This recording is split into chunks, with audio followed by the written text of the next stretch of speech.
Bakit si Brother Jim? Okay, magandang gabi po sa ating lahat. Ang aking pong pagsaya election o pag-iinay. So, nung mag-tracking po kami ng Merkulis, ibigay sa akin yung pag-iinayan. Ang aking pong pag-iinayan ay kahalagahan ng salita ng Diyos. So, mula nung Merkulis, ang kakahapon ng kanina, ay paano ba ito pag-iinayan? Pero habang nag-aaralan ko siya, napakarami pa lang dapat pag-wilayan tungkol sa kahalagahan ng salita ng Diyos. Pinapractice ko po ngayon ang aking sasabihin sa aking misis, sabi ko, mahalaga pa sa iyo ang salita ng Diyos. Bakit? Iba yan ang dulo ko sa akin sa kaligtasan. Saan mo mababasa ito? Yun lang ang hindi ko alam. So, babalik ulit sa tanong, kung mahalaga pala sa iyo ang salita ng Diyos, eh bakit hindi mo pinag-aaralan? So, yun po ang pag-iinay ng kanya. Meron po akong pinuha dito po sa nobena ng mga nagre-refacting mga kasidya natin sa gabi sa kanya ng tutuluhan.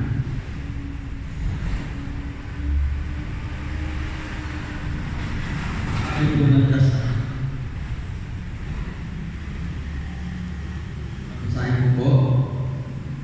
Salamat po ang mga kapagin sapagkat sa pamamagitan ni Jesus, nakilala namin ang iyong pag-ibig Ama at pinagkalooban mo kami ng pananampalataya na magtuturo sa amin ng bagong pananaw sa buhay na kami nilikha mo, hindi para sa lupa, kundi para sa langit. So yun po ito'y bago pa po kami nagpunobela, yun po yung maano na sa isip ko. Yung realization na hindi tayo pala nilikha ng Diyos, hindi para lang dito sa lupa, kundi para sa langit. Pero yung pag-nilayan natin ngayon, na may kaugnayan sa salita ng Diyos, kung yun ay alam natin, bakit ang paghahanap na ginagawa natin ay buhay lamang sa lupa? Bakit hindi tayo naghahanda ng buhay natin sa langit?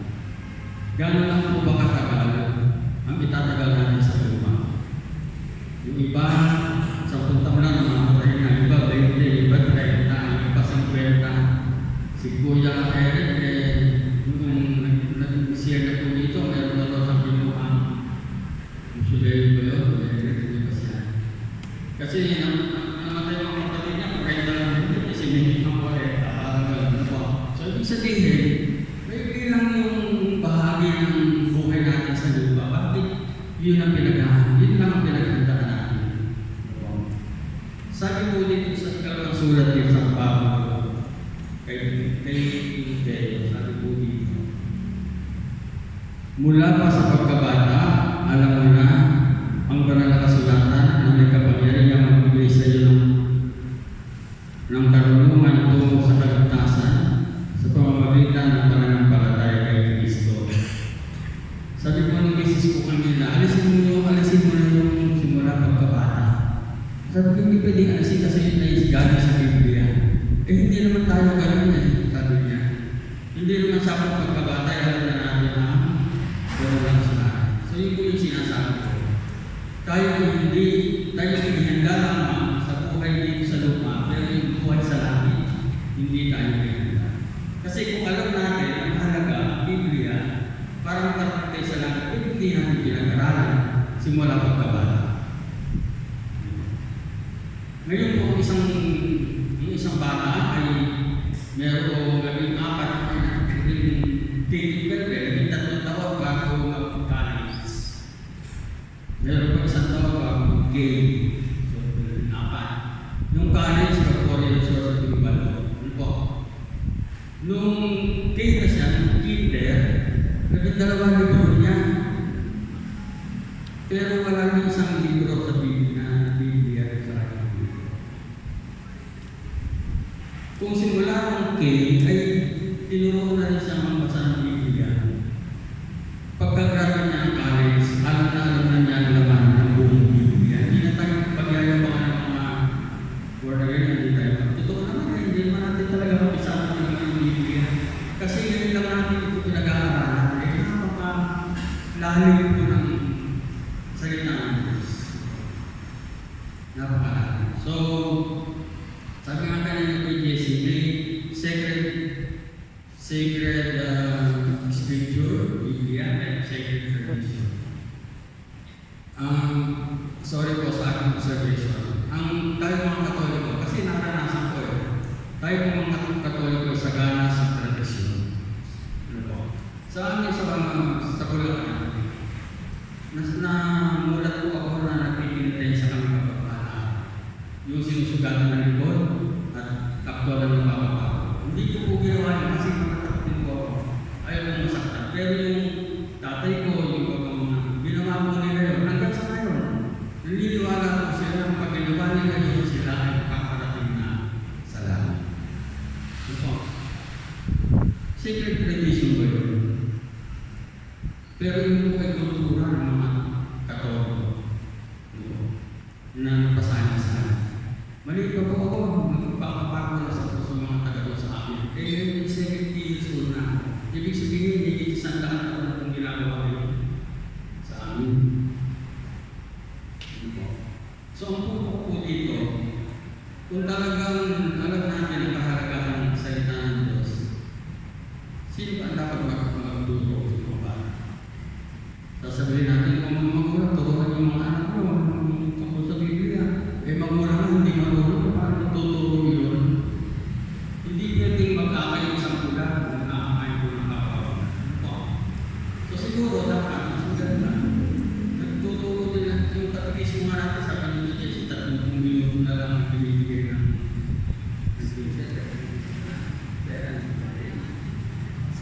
once a week. So, matututuhan ko ng mga bata na doon paano magtanda, paano magmanami, paano magpapalo ng mga niya, paano yun, paano mag-umpisa. Pero yung Biblia ay mga bata sa 30 minutes per week. Siguro ko dapat integrate yung ang Biblia sa curriculum na. Meron ko akong nabasa sa Facebook, tinanong ko pagod ka ba na isama sa curriculum ng elementary ang salita ng Diyos? Tinanong pa sa Facebook. Dapat makita ng hindi ba dapat talaga yung sinasabi ng pamahalaan balik ng JMRC? Hindi ba dapat ito na ang ibalik nila, ang introduce nila? Yung meron ng Biblia pang-kinder, Biblia pang-grade 1 hanggang sa matating ng grade 12, may Biblia pang-college. Siguro pagdating ng grade na college, alam na yung buong Biblia. Ako po, agriculturist ako. Kapag may nagkasangkangay po, pwede tayo na pinagtatanong ba, Kuya Jim, naninilaw yung aking daan ng paray. Alam ko kung saan libro ko titignan ng mga sintomas na naninilaw ang paray. Kasi pinag-aaralan ko, bago ko narinig na nakarating ng college, yung libro, yung aking pinag-aaralan. So, doon po siguro tayo, kapag nakarating tayo sa ano na grabe na tayo ang pag-aaral ng Biblia sa kolehiyo. Alam na rin natin saan parang mababasa yung ano bang version na sasabi na ito ang daan para makakatest lang. Hindi yung kapag pinanong ko, bakit? Kasi gusto kong kata sa alam mo kung saan may si Bible. So hindi po ba napakagandang paglilayan ito? Paglilayan natin. Hindi lang siguro tayo kaya paglilayan ito. Sino ba ang nasang pananamit na nasa simbahan ba o nasa pamahalaan na ang Biblia ay matutuhan mula sa mga kinder pa lang ito na. Ano po?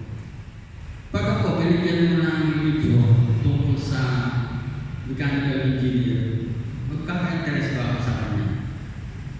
Hindi ko kasi hindi ko naman sa naiintindihan. Bigyan ko ang isang tao ng Biblia. Magkaka-interest kaya ng isang tao ng Biblia? Hindi kasi hindi niya naiintindihan. Pero kung simula pagkabata, tinuro ko na po ang Biblia. Palagay ko po ay mas madali na makakuha ng bawat tao ang salita ng Diyos. So marami po tayo pag-ibilayan at dito marami po tayo testimonies na kaya makukuha. Pero hindi po sapat ang tradisyon sa ating pagkakataon. Ngayon po, inaaksan ko sa amin yung pagpapako sa krus. Ayaw ko pumayag ng mga tao. Ayaw pumayag. Pero ayaw